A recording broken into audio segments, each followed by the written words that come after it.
ഉള്ളിയാണെങ്കിൽ മരച്ചീനിയാണെങ്കിൽ മരച്ചീനി എത്ര അകത്ത് വെക്കണം? 2 തെങ്ങുകൾ തമ്മിൽ എത്ര അകത്ത് വെക്കണം? മുളകാണ് നമ്മൾ കൃഷി ചെയ്യുന്നതെങ്കിൽ 2 തൈകൾ തമ്മിൽ എത്ര അകലം ശാസ്ത്രീയമായിട്ട് കണ്ടുപിടിച്ചെന്ന് പറയാൻ പറ്റുമോ? 60 കിലോ വിത്ത് ഉപയോഗിച്ച് നെൽകൃഷി ചെയ്താൽ എന്താ ഉണ്ടാവുക? നമ്മുടെ ഇതിലേക്ക് ഉത്പാദനം കൂടുന്നു, കുറേ ചെയ്യാം. അപ്പോ ഈ പുളിരസമുള്ള മണ്ണിൽ കൃഷി ചെയ്യുമ്പോൾ ഒരു പ്രശ്നമുണ്ട്. അതൊന്നും ആർക്കെങ്കിലും പറയാൻ പറ്റുമോ? എന്താണ് പുളിരസമുള്ള മണ്ണിലുള്ള പ്രശ്നം? പലരും എന്ത് ചെയ്തു അറിയോ? വളവും കുമ്മായം കൂടെ ഒന്നിച്ചു. ഇതുകൊണ്ട് എന്താ സംഭവിക്കാൻ പോകുന്നത്? എന്ന് പറയുന്നത് അദ്ദേഹത്തിനോട് ഞാൻ ചോദ്യം ചോദിക്കുകയാണ്. യഥാർത്ഥത്തിൽ ഈ കൃഷി പഠന പരിചരണത്തിലെ ശാസ്ത്രീയത എന്ന കാര്യം ഉദ്ദേശിക്കുന്നത് എന്താണ്? ശാസ്ത്രീയമായി കൃഷി ചെയ്യുക എന്താണ് അതുകൊണ്ട് ഉദ്ദേശിക്കുന്നത് പറയാം. ഒരു വാക്ക് പറയും. ഏറ്റവും കൂടുതൽ ഉൽപാദനം ഉണ്ടാക്കുക, അതും ഇപ്പോ ഒരു കാര്യം കൂട്ടിച്ചേർക്കേണ്ടി വരും. ഏറ്റവും സുരക്ഷിതമായിട്ടുള്ള ഉൽപ്പന്നങ്ങൾ ഉണ്ടാക്കുന്നത്, ഏറ്റവും കുറഞ്ഞ ചെലവിൽ ഏറ്റവും കൂടിയ ഉൽപാദനം, ആ കിട്ടുന്ന വിഭവങ്ങൾ സുരക്ഷിതമായിരിക്കണം, ഭക്ഷ്യസുരക്ഷ ഉറപ്പുവരുന്ന രീതിയിലുള്ള പദാർത്ഥങ്ങൾ ഉണ്ടാക്കുക. ഇതാണ് ശരിക്കും ശാസ്ത്രീയമായി ചെയ്യാറുള്ളത്. അപ്പോൾ നമുക്കറിയാം, വർഷങ്ങളായിട്ട് നമ്മുടെ കാർഷിക സർവകലാശാലകള്, റിസർച്ച് സ്ഥാപനങ്ങള്, അതുപോലെ മറ്റ് യൂണിവേഴ്സിറ്റികളൊക്കെ തന്നെ ഒരുപാട് ഗവേഷണങ്ങൾ നടന്നുകൊണ്ടിരിക്കുകയാണ്. ഈ ഗവേഷണങ്ങളെല്ലാം തന്നെ കാർഷിക മേഖലയിലെ ഉൽപാദന വർധനവിന് വേണ്ടുന്ന വിവിധ ഘടകങ്ങളുടെ പരീക്ഷണങ്ങളാണ്. ആ പരീക്ഷണങ്ങളുടെ അടിസ്ഥാനത്തിൽ ഈ ഉൽപാദന വർധന ഉണ്ടാകാനുള്ള ഒരുപാട് ശാസ്ത്രീയമായ ഐഡിയകൾ അല്ലെങ്കിൽ ഗവേഷണ ഫലങ്ങൾ ഉരുത്തിരിഞ്ഞു വന്നിട്ടുണ്ട്. ഈ ഗവേഷണ ഫലങ്ങളെ നമ്മുടെ കൃഷി രീതിയിലേക്ക് അഡോപ്റ്റ് ചെയ്യുമ്പോൾ മാത്രമാണ് നമുക്ക് ഈ ഒരു ശാസ്ത്രീയമായ ഈ ഒരു ലക്ഷ്യത്തിലേക്ക് എത്താൻ പറ്റുന്നതാണ്. അതായത് ഏറ്റവും കുറഞ്ഞ ചെലവിൽ ഏറ്റവും കൂടുതൽ ഉൽപാദനം ഉണ്ടാക്കുക. അതിനു വേണ്ടിയിട്ടാണ് നമ്മുടെ ഈ ശാസ്ത്രീയമായിട്ടുള്ള ഈ അറിവുകൾ നമ്മുടെ കൃഷി രീതിയിലേക്ക് കൊണ്ടുവരുന്നത്. അത് പലപ്പോഴും ആ അറിവുകളെ കൃത്യമായ രീതിയിൽ കൃഷിയിടത്തിലേക്ക് കൊണ്ടുവരാത്തതിന്റെ പേരിലാണ് നമുക്ക് ഈ ഒരു കൂടുതൽ പറഞ്ഞ പോലെ കൂടുതൽ ഉൽപാദനത്തിൽ വരുന്നതും നമുക്ക് ഉൽപാദനം കുറയുന്നു. അപ്പൊ അത് ജനറലായിട്ട് ഞാൻ പറഞ്ഞു പോകുന്നത്, എനിക്കൊരു കാര്യം പറയാനുള്ളത്, പഴൂർ സർവീസ് സഹകരണ ബാങ്കിന്റെ ഒരു കാർഷിക പഠന ക്ലാസിന്റെ തുടക്കം മാത്രമായിട്ട് ഇതിനെ കാണുന്നത്. ഇതൊരു അവസാനമായിട്ട് കാണരുത്.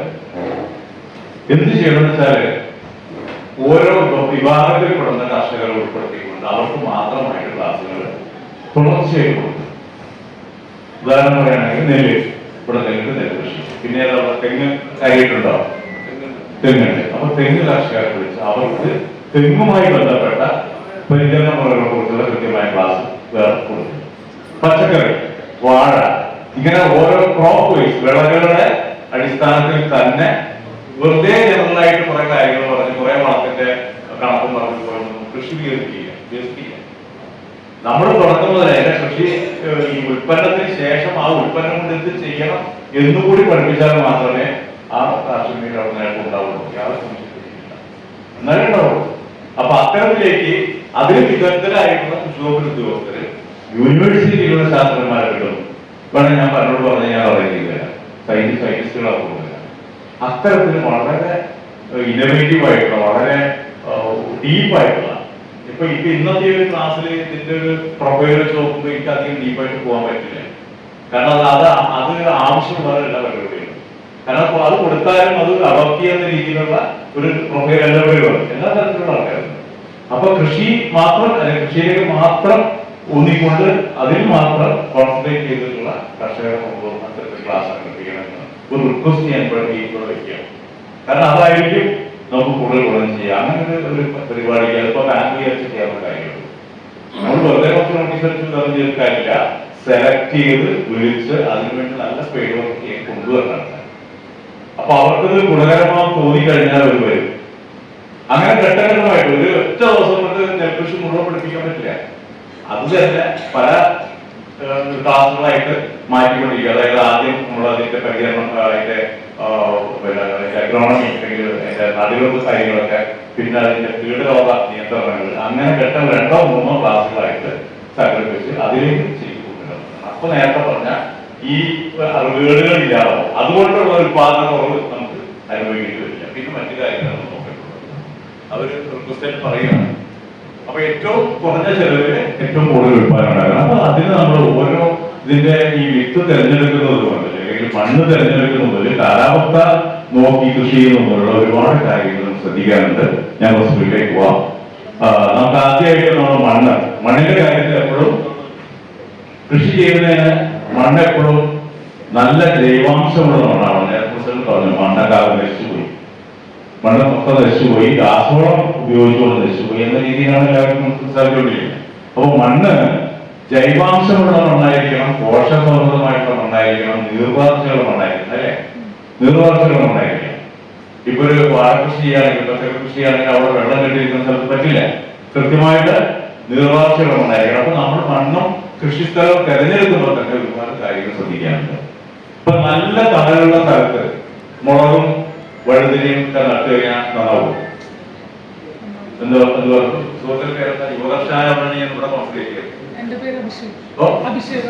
അഭിഷേക് പറ്റുമോ?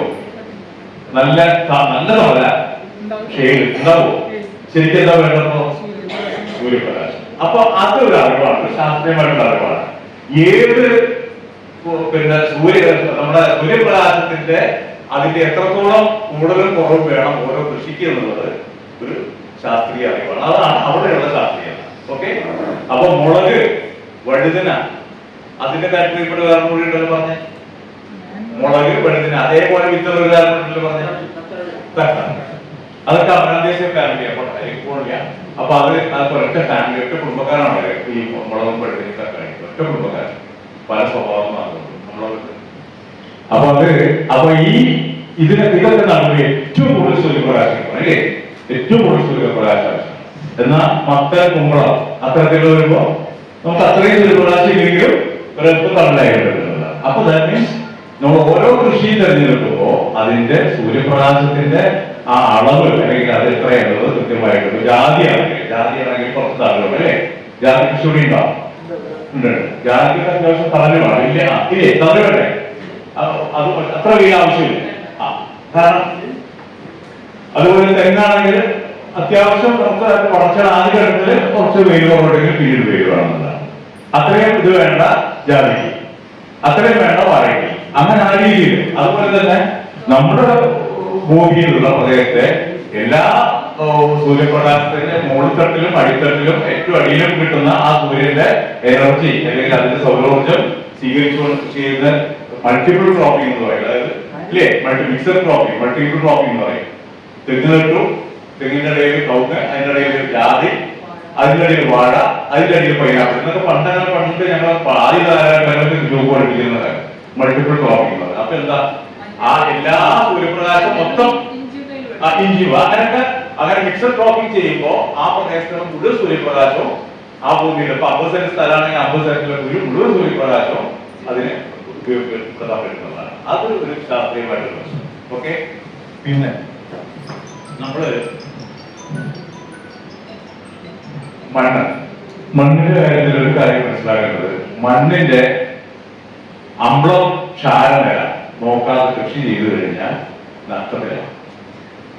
അമ്ലം ക്ഷാരനില, മണ്ണിനെ അസിഡിറ്റി ആൽക്കലൈൻ, ഇതിനൊരു കാര്യം അറിയാലോ, pH എന്ന് പറയും.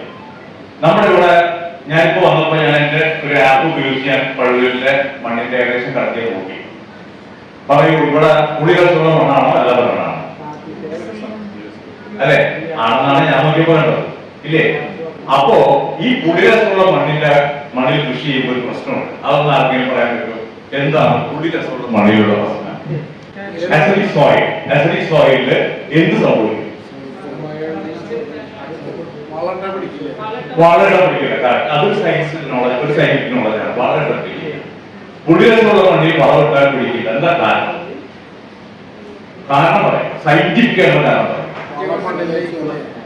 അതായത് ഈ നമ്മൾ ഇടുന്ന വളം, അത് ജൈവവളമായാലും രാസവളമായാലും എന്ത് തന്നെയായാലും അതിനുള്ള പോഷക മൂലകങ്ങൾ മണ്ണ് ഇതൊന്നും ചെടി വലിച്ചെടുക്കണമെങ്കിൽ അത് ചെടിക്ക് വലിച്ചെടുക്കാവുന്ന രൂപത്തിലേക്ക് മാറ്റപ്പെടണം മണ്ണിൽ. ഇല്ലേ? രൂപത്തിലേക്ക് മാറ്റപ്പെടണം. ആ രൂപത്തിലേക്ക് മാറ്റപ്പെടുന്ന പ്രക്രിയ ഈ പുളിരസമുള്ള മണ്ണിൽ നടക്കില്ല. അപ്പോ ചെടികൾക്ക് വലിച്ചെടുക്കാവുന്ന രൂപത്തിൽ മാറ്റപ്പെടാതെ വലിച്ചെടുക്കാൻ പറ്റാത്ത രൂപത്തിൽ തന്നെ അവിടെ കിടക്കും. അപ്പൊ നമ്മൾ എത്ര വളമിട്ട് കൊടുത്താലും കാര്യമില്ല, ആ വളം ഒന്നും ചെടി വലിച്ചെടുത്തില്ല. ഈ ഒരു കാര്യം അറിയാതെ നമ്മൾ കുറെ വളം വാങ്ങിച്ച് ഉപയോഗിച്ച് എന്താ ഉണ്ടാവും? നമ്മുടെ കയ്യിലോ കാശ് പോയി നമുക്ക് ഉത്പാദനം ഉണ്ടാവില്ല. അപ്പൊ നമ്മൾ ഈ പഴുവിൽ ഭാഗത്ത് ഇവിടെ പൈസ പറയാം, പഴുവിൽ ഭാഗത്ത് ചെയ്യേണ്ടത് എന്താ? നമ്മൾ കുമ്മായം അല്ലെങ്കിൽ ഡോളമൈറ്റ് അതിന്റെ കണക്കനുസരിച്ച് ആവശ്യാനുസരണം മണ്ണിൽ ഉപയോഗിച്ച് തീർക്കണം. അപ്പൊ തെങ്ങാണെങ്കിൽ 1-2 കിലോ ആവാം. രണ്ടും നല്ലതാണ്. ഡോളമൈറ്റ് രണ്ടും കുഴപ്പമില്ല. ഡോളമൈറ്റ് കുറച്ച് കുറവ് മതി, കുമ്മായം കുറച്ച് കൂടുതൽ മതി. രണ്ടും നല്ല തന്നെയാണ്. അവൈലബിൾ ആയിട്ടുള്ള സാധനം ഉപയോഗിച്ചുകൊണ്ട് നമ്മൾ അതിന്റെ അസിഡിറ്റി പുളിരസം മാറ്റുക എന്നുള്ളതാണ്. പലരും എന്ത് ചെയ്തു അറിയോ? വളവും കുമ്മായങ്ങളും ഒന്നിച്ചെടുക്കും. ഇതുകൊണ്ട് എന്താ സംഭവിക്കാൻ പോകുന്നത്? ഇത് ഏറ്റവും വലിയ അശാസ്ത്രീയമായിട്ടൊരു കാര്യമാണ്. വളവും കുമ്മായവും ഒന്നിച്ചതാണ്. എന്താ കാര്യം? എന്തുകൊണ്ടാണ് പറയാൻ? അതായത് നമ്മൾ ആദ്യം ചെയ്യേണ്ടത്, കൃഷിക്ക് മുമ്പ് ആദ്യം ചെയ്യേണ്ടത്, നമ്മൾ മണ്ണിലുള്ള അസിഡിറ്റി കളയാനുള്ള കുമ്മായം അല്ലെങ്കിൽ ഡോളമൈറ്റ് ഇട്ട് ആദ്യം പുളിരസം മാറ്റുക എന്നുള്ളതാണ്. ഇത് മാറി കിട്ടണമെങ്കിൽ 2-3 ആഴ്ചയെങ്കിലും വേണം. തെങ്ങായാലും നെല്ലായാലും ബാക്കിയുള്ള ഏത് വാഴയായാലും ഏത് കൃഷിയായാലും ഈ പുളിരസം മാറ്റി കിട്ടണമെങ്കിൽ 1-2 ആഴ്ചയ്ക്ക് 3 ആഴ്ചയ്ക്ക് 2 ആഴ്ചയ്ക്ക് മിനിമം വേണം. അതിന് നമ്മൾ ആദ്യം കുമ്മായം ഇടുക. കുമ്മായിട്ട് ആവശ്യാനുസരണം വെള്ളം കൊടുക്കുക എന്നുള്ളത്. വെള്ളം കൊടുത്താൽ അസിഡിറ്റി മാറും. അങ്ങനെ മാറ്റിയെടുത്ത മണ്ണിലേക്ക് നമ്മൾ വളം ചെയ്യാൻ പാടുള്ളൂ. അതാണ് ഒരു ശാസ്ത്രീയത. ഇത് പലരും ശ്രദ്ധിക്കാറില്ല, അല്ലേ? സത്യമല്ല, അറിയാം, പക്ഷെ നോക്കില്ല. കൃഷി ചെലവും കൂലി ചെലവും കുറക്കാൻ വേണ്ടിയിട്ടാണ് രാസവളവും ജൈവവളവും കുമ്മായം എല്ലാം ഒന്നിച്ചു കൊടുക്കും. നല്ല കാര്യമില്ല, ഒരു കാര്യമില്ല, വെറുതെ വേസ്റ്റ്. ആ കാശ് പോയി. എന്തോ പറയാനുണ്ട്, എന്തോ പറഞ്ഞെങ്കിൽ പറയാനുണ്ട്.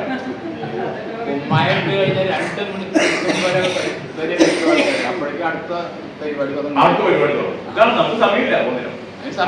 അതെ, അപ്പൊ ഞാൻ പറഞ്ഞാലേ നമ്മള് എന്തെങ്കിലുമൊക്കെ കുറെ ചെയ്ത് കാശുകളൊരു കാര്യമില്ല. നമ്മൾ ചെയ്യുന്ന കാര്യത്തിൽ ഈ ഒരു കാര്യം അവർക്കാണ് ഞാൻ അങ്ങനെ ഒരു വിഷയം തിരഞ്ഞെടുക്കാൻ കാരണം. നമ്മൾ ഇതൊന്നും പറയാതെ ഞാൻ കുറെ വളത്തിന്റെ കണക്കും രാസവളത്തിന്റെ കണക്കും ജൈവവളത്തിന്റെ കണക്കും ഒക്കെ പറഞ്ഞുകൊണ്ട് പോയിട്ട് കാര്യമില്ല.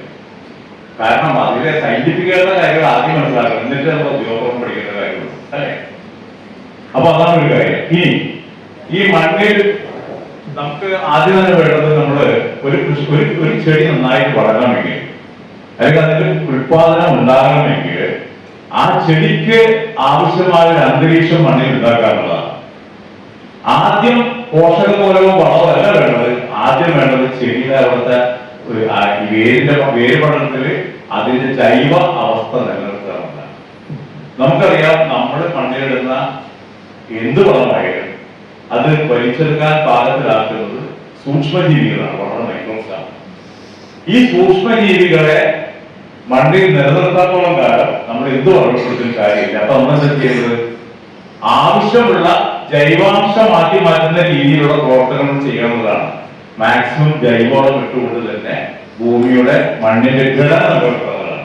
നേരത്തെ പ്രസിഡന്റ് പറഞ്ഞത് അതാണ്. മണ്ണിന്റെ ഘടനയൊക്കെ മാറി അതിന്റെ സ്ട്രക്ചർ മാറിയെന്ന് പറയുന്നത്. അതെന്താ കാരണം?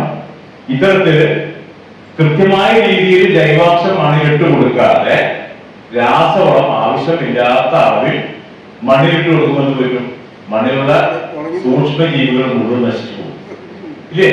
സൂക്ഷ്മജീവികൾ ഇപ്പൊ മണ്ണിലൊന്നും മണ്ണിൽ കാണാനേ ഇല്ല, ഉണ്ടോ? ശരിക്കും കൃഷി കർഷകന് മിത്രമായിരുന്നു. ഇപ്പൊ അത് ശത്രുവായി മണ്ണിലൊക്കെ പോയി.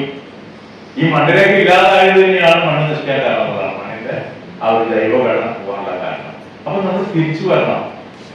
നമ്മള് എന്താ പറയാ, ഗ്രീൻ റെവല്യൂഷൻ, ഹരിത വിപ്ലവത്തിന്റെ കാലത്ത് നമ്മുടെ രാജ്യത്ത് ഭക്ഷണ വസ്തുക്കൾ കിട്ടാതെ വന്നപ്പോൾ നമ്മൾ കടുകൃഷി മറ്റും ചെയ്ത് ഒരുപാട് രാസവളങ്ങൾ ഉപയോഗിച്ച് സത്യം ചെയ്യുകയാണ് അന്നത്തെ ആ സിറ്റുവേഷൻ മാനേജ് ചെയ്തിട്ടുണ്ട് ആ പഞ്ചവത്സരത്തിൽ. പക്ഷേ അത് പിന്നീട് അശാസ്ത്രീയമായ രീതിയിലേക്ക് അതിന്റെ ഉപയോഗം വന്ന് കർഷകൻ ആ ശാസ്ത്രമൊക്കെ മറന്ന് കുറച്ച് യൂറിയ അല്ലെങ്കിൽ ഏതെങ്കിലും തോന്നിയ കുറച്ച് പടക്കാരൻ പറയുന്ന വളം വാങ്ങിച്ച് അത് കൊണ്ടിട്ട് കൃഷി വിട്ടുവിട്ട് പോകുന്ന അവസ്ഥയിലേക്ക് പോകുന്നത്. അതാണ് നമ്മുടെ കൃഷി നശിക്കാൻ ഒരു കാരണം. അത് മാറി നമ്മുടെ മണ്ണിനെ ജൈവാംശമുള്ള മണ്ണാക്കി മാറ്റണം. ഒന്ന്, ജൈവാംശമുള്ള മണ്ണാക്കി മാറ്റുമ്പോൾ സംഭവിക്കുന്ന കാര്യങ്ങൾ ഒന്ന്, സൂക്ഷ്മജീവികളുടെ പ്രവർത്തനം മെച്ചപ്പെടുന്നു, മണ്ണിൽ വെള്ളം പിടിച്ചു നിർത്തപ്പെടും. നമ്മൾ സാധാരണ ഒരു മൂഴിമഴയിൽ കുറച്ച് വെള്ളം കൊണ്ട് വെച്ച് എന്താ സംഭവിക്കുക? ആ വെള്ളം താഴേക്ക് വാർന്നു പോകും. വെള്ളം താഴ്ന്നു പോകും. അപ്പൊ എന്ത് പറ്റും? ചെടികളുടെ ഭക്ഷ്യവേരുകളുടെ വേര് പടരാൻ വളരെ താഴോട്ടല്ല പോവുക, അത് പടർന്നാണ് ഉണ്ടാവുക. അതൊരു നിശ്ചിത താഴ്ചയിൽ ഉണ്ടാവുള്ളൂ. അത് ഈ ചെടിയെ പിടിച്ചു നിർത്താനുള്ള താഴ്വേരുകളാണ് താഴോട്ട് പോകുക. മറ്റുള്ള വേര് പടരാൻ ഈ ഭക്ഷണം വലിച്ചെടുക്കുന്ന വേരുകളൊക്കെ എവിടെ ഉണ്ടാവുക? ചുറ്റുപാടുണ്ടാവുക. അപ്പൊ അതിന്റെ പ്രതലത്തിൽ തന്നെ വേണം വെള്ളവും ഭക്ഷണവും. നമുക്ക് ഇവിടെയുള്ള ഭക്ഷണം കിട്ടിയിട്ട് കാര്യമില്ല. അപ്പൊ ആ വെള്ളവും ഭക്ഷണവും അവിടെ തന്നെ വേണമെന്നുള്ളതാണ്. ആ വെള്ളവും ഭക്ഷണവും അവിടെ ഉണ്ടായാൽ തന്നെ ആ ചെടികൾക്ക് കിട്ടുള്ളൂ. അപ്പൊ ചെടികൾക്ക് കിട്ടുന്ന സ്ഥലത്ത് തന്നെ നമ്മൾ വളവും ഭക്ഷണവും എത്തിച്ചു കൊടുക്കണം. അപ്പൊ അങ്ങനെ വേണമെങ്കിൽ ജൈവാംശം വേണം. കാരണം ജൈവാംശം ഉണ്ടെങ്കിൽ വെള്ളത്തിന് പിടിച്ചു നിർത്തും, വെള്ളത്തിന് പിടിച്ചു നിർത്തും, പോഷകമൂലകത്തെ പിടിച്ചു നിർത്തും, സൂക്ഷ്മജീവികളുടെ പ്രവർത്തനം ഉണ്ടാവും. ഇതാണ് ഒരു കാര്യം ശ്രദ്ധിക്കാനുള്ള കാര്യങ്ങൾ. ഇപ്പൊ നമുക്ക് ഒരു പ്രദേശത്ത് നമുക്ക് നല്ല ജൈവാംശമുള്ള നല്ലൊരു ജൈവ അംശമുള്ള ഹ്യൂമസ് ഉള്ള ഒരു ഇതാക്കാൻ മാറ്റണമെങ്കിൽ നമുക്ക് എന്താ ചെയ്യാൻ പറ്റും? ചില വഴികളുണ്ട്. ഒന്ന്, ഞാൻ പറയുന്നു, ഞാൻ അന്ന് കൃഷി വകുപ്പിലുള്ളപ്പോൾ ഞാൻ പറഞ്ഞൊരു കാര്യമാണ്, ഇവിടെ കൃഷി നന്നാവണമെങ്കിൽ മൃഗ സംരക്ഷണം ആ മേഖല വികസിക്കണം. പശു വളർത്തൽ, എരുമേ വളർത്തൽ, ആട് വളർത്തൽ, ഇതൊക്കെ വികസിക്കണം. ഇത് രണ്ടും പരസ്പര പൂരകങ്ങളാണ്. ഇതില്ലാതെ അവിടെ കൃഷി ഉണ്ടാവില്ല. നെൽപ്പാടത്തിന് ചുറ്റും പശുക്കൾ വളരട്ടെ, പശു വളർത്തൽ ഉണ്ടാവട്ടെ, അവിടെ വൈക്കോലും ചാണകവും അങ്ങോട്ടും ഇങ്ങോട്ടും പൂരിക്കപ്പെടുന്നത്. അത് നമ്മുടെ നാട്ടിൽ നിന്നും ആ ഒരു ഗ്രാമീണത നമ്മുടെ നാട്ടിൽ നിന്ന് നഷ്ടപ്പെട്ടതാണ്.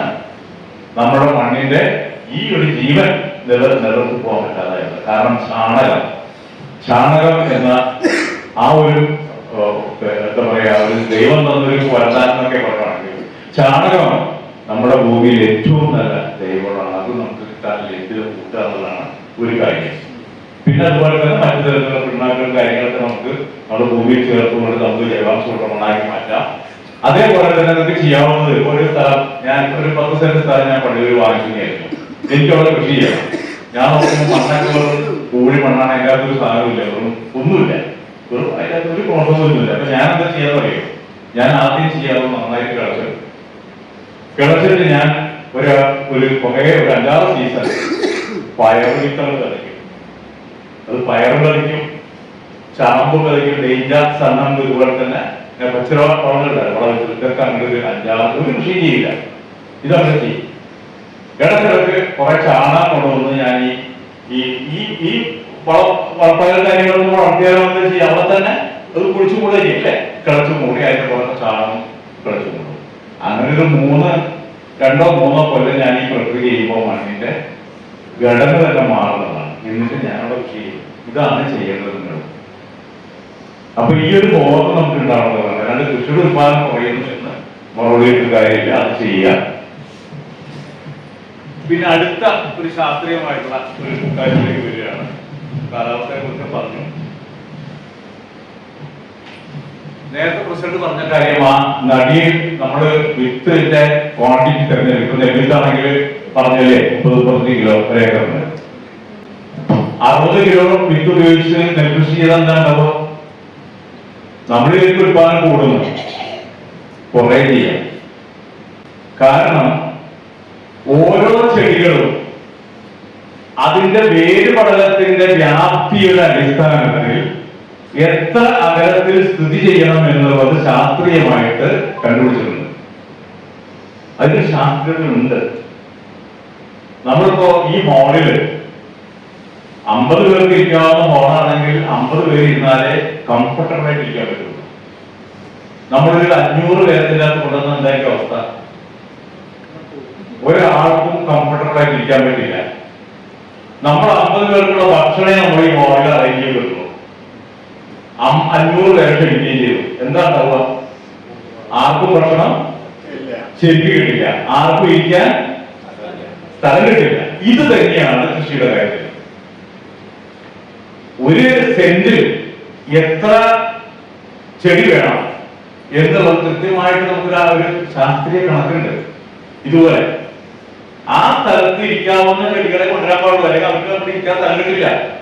അവർക്ക് എന്ത് ഭക്ഷണം കൊടുത്താലും മതിയാവില്ല. കാരണം പരസ്പരം വേരുപടലങ്ങൾ തമ്മിൽ വെള്ളത്തിനും ഭക്ഷണത്തിനും സൂര്യപ്രകാശം ചൂടുണ്ടാവും, മുകൾ ഭാഗം സൂര്യപ്രകാശം, അല്ലെങ്കിൽ വേരുപടലങ്ങൾ വെള്ളത്തിനും ഭക്ഷണത്തിനും വേണ്ടി പരസ്പരം മത്സരിക്കുന്നുണ്ട്.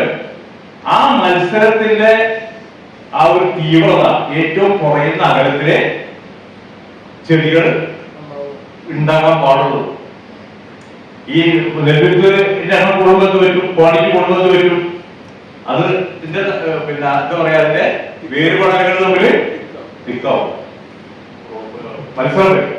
ഒരു സംശയം ചോദിച്ചോട്ടെ, ഈ ഇപ്പോ നെല്ല് നടുന്നത് 2 നെല്ലിന്റെ തൈ അല്ലെങ്കിൽ 3 തൈ വെച്ചിട്ടാണ് നടുന്നത്, കൃഷി ഇറക്കുമ്പോൾ നടുന്നത്. ആ ഇതിനെ അവര് ശാസ്ത്രീയമായി പറയുന്നത് ഒരു ചാൻ അകലം അതില് ഇത്രയും ഇത് വെച്ച് നട്ട് കഴിഞ്ഞാൽ നമ്മൾ ഉദ്ദേശിക്കുന്ന വിളവ് കിട്ടുന്നില്ല. അപ്പൊ അതിന് വേണ്ടിയിട്ട് അവർ പറയുന്നത് പുതിയതായിട്ട് ഇത് പൊട്ടിച്ചലിച്ചു വരാൻ വേണ്ടിയിട്ടുള്ള വളമുണ്ട്.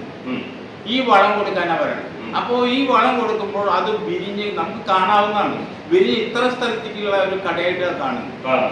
അപ്പൊ അതിന് നെല്ല് ഉത്പാദനം കൂട്ടിച്ചേരും.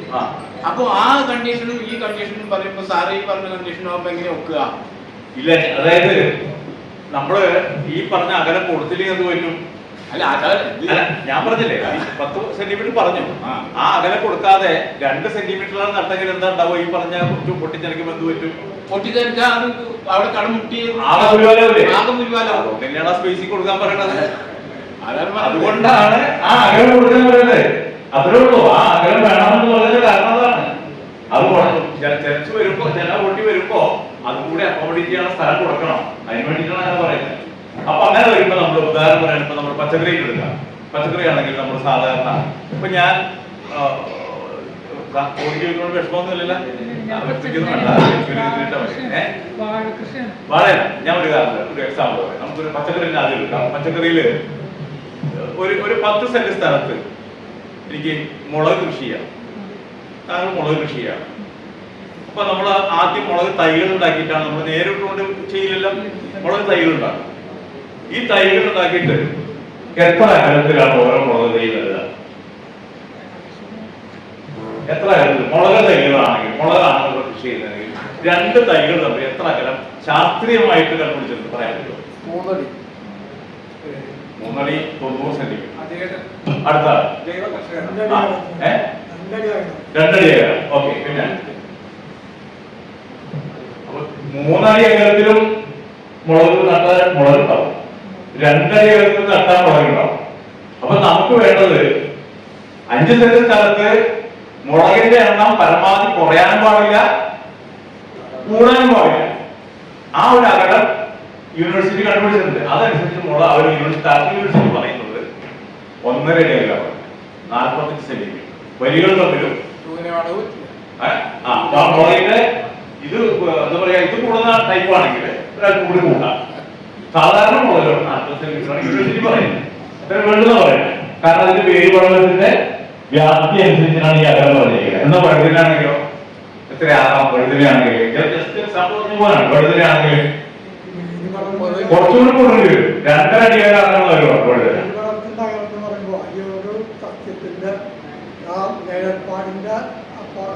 പുറത്തായിട്ടാണ് അതിൻ്റെ ഭക്ഷണം ചെയ്യുന്ന വേദന. അപ്പൊ നമ്മുടെ ഈ ഒരു മുളക് വെച്ച് കഴിഞ്ഞാൽ അത് ചിലപ്പോൾ 1 അടി 2 അടി വരെ ഈ സാധനം കടത്തു പോകും.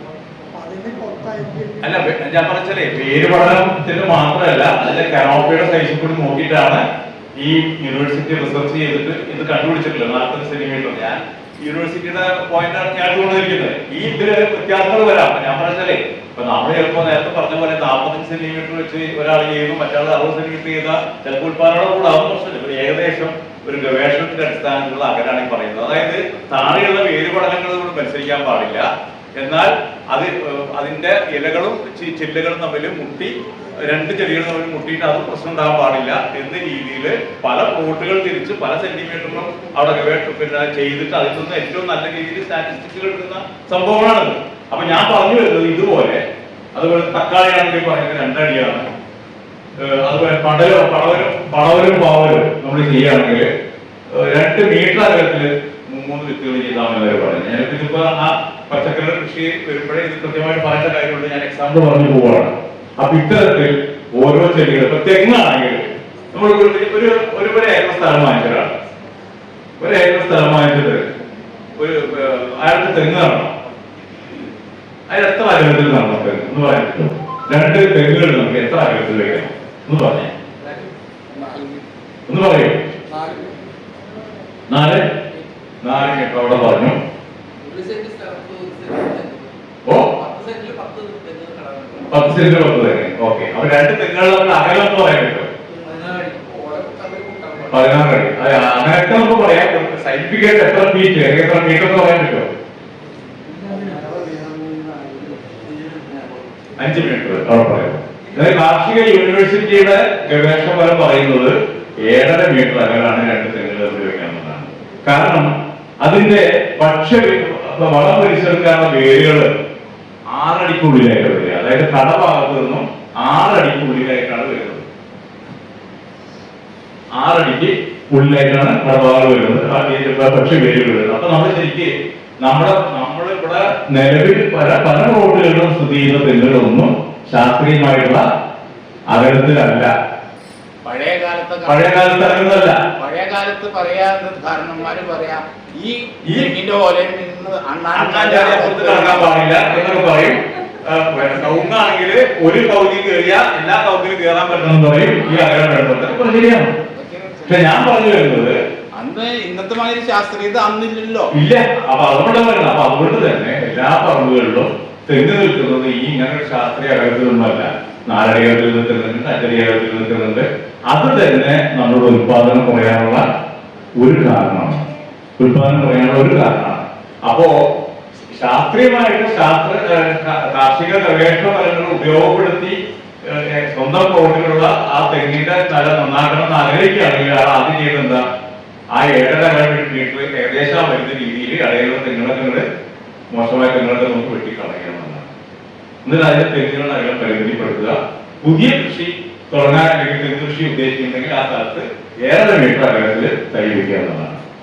ഞാൻ ജസ്റ്റ് ഇത് പറയുന്നത് ഈ ചെടികൾ വെക്കുന്ന അകലത്തിന്റെ ശാസ്ത്രീയത, എത്ര കിലോ വിത്തെടുക്കണം എന്നുള്ള ശാസ്ത്രീയത ഉണ്ട്. അത് തീർച്ചയായിട്ടും നമ്മൾ പരിഗണിക്കുകയാണെങ്കിൽ ഉത്പാദനം കൂടും എന്ന് പറയാൻ വേണ്ടിയിട്ടാണ്.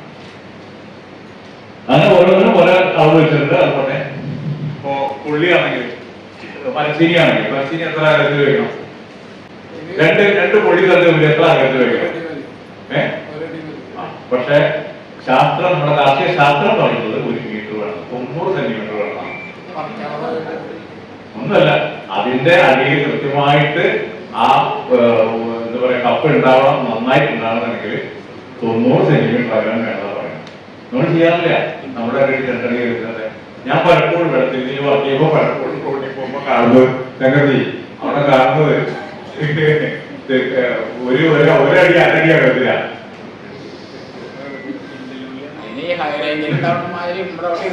അതൊക്കെ ഉണ്ടാവും. അത് വേറെ കാര്യമുണ്ട്. ഇത് ശരിയാണെന്ന് അറിയാൻ വേണ്ടിട്ട് ഞാൻ അടുത്ത പ്രാവശ്യം എപ്പോഴെങ്കിലും ഞാൻ വീട്ടിൽ വരുമ്പോ കയറാം. താങ്കളുടെ വീട്ടില് ഒരു കുറച്ച് സ്ഥലമില്ല. ഞാൻ ഈ പറഞ്ഞ 90-90 3 അടികളിൽ കപ്പ വെക്കുമ്പോൾ ചെയ്യേണ്ട കുറച്ച് കാര്യങ്ങളുണ്ട്. ഒന്ന്, മണ്ണ് കുറച്ച് ലൂസാക്കണം. പറ്റുമെങ്കിൽ വാരം കോരിയിട്ട് ചെയ്യണം. വെള്ളം വാരം കോരി ചെയ്യണം. അപ്പൊ ഈ പറഞ്ഞ 90 സെന്റിമീറ്റർ 3 അടി അകലത്തില് ഒരു സ്ഥലത്ത് കപ്പ വയ്ക്കാം. ചെയ്ത് നോക്കിയ ശേഷം ആവശ്യമായിട്ടുള്ള അതിന് വളവ് കൊടുക്കണം ഒക്കെ വേണമെങ്കിൽ personally പറഞ്ഞുതരാം. അതൊക്കെ ചെയ്ത് നമുക്ക് നോക്കുക എങ്ങനെയുണ്ട്. അപ്പൊ മനസ്സിലാവും ഞാൻ ഈ പറഞ്ഞതിന്റെ വ്യത്യാസം. വേറെ സ്ഥലത്ത് 1 അടി അകലത്തിൽ വെച്ച് നോക്കും. അപ്പൊ വ്യത്യാസം അറിയാം. കാരണം വർഷങ്ങളായിട്ട് കാർഷിക യൂണിവേഴ്സിറ്റി ഗവേഷണം ചെയ്ത് കണ്ടുപിടിച്ച കുറച്ച് ശാസ്ത്രസത്യങ്ങളാണ്. ഇതിനെ നമുക്ക് പെട്ടെന്ന് നിഷേധിക്കാൻ പറ്റില്ല. മാറ്റങ്ങൾ ഉണ്ടാവും, പക്ഷെ 100% നമുക്ക് തെറ്റെന്ന് പറയാൻ പറ്റില്ല. അപ്പൊ അങ്ങനെ ഓരോ ഇതിനും നമുക്ക് പിന്നെ ഇതുണ്ട്, ആഗ്രഹങ്ങളുണ്ട്, അത് പഠിക്കാൻ ശ്രമിക്കുക. എല്ലാവരും പറഞ്ഞ് ഓർമ്മിപ്പിക്കുക.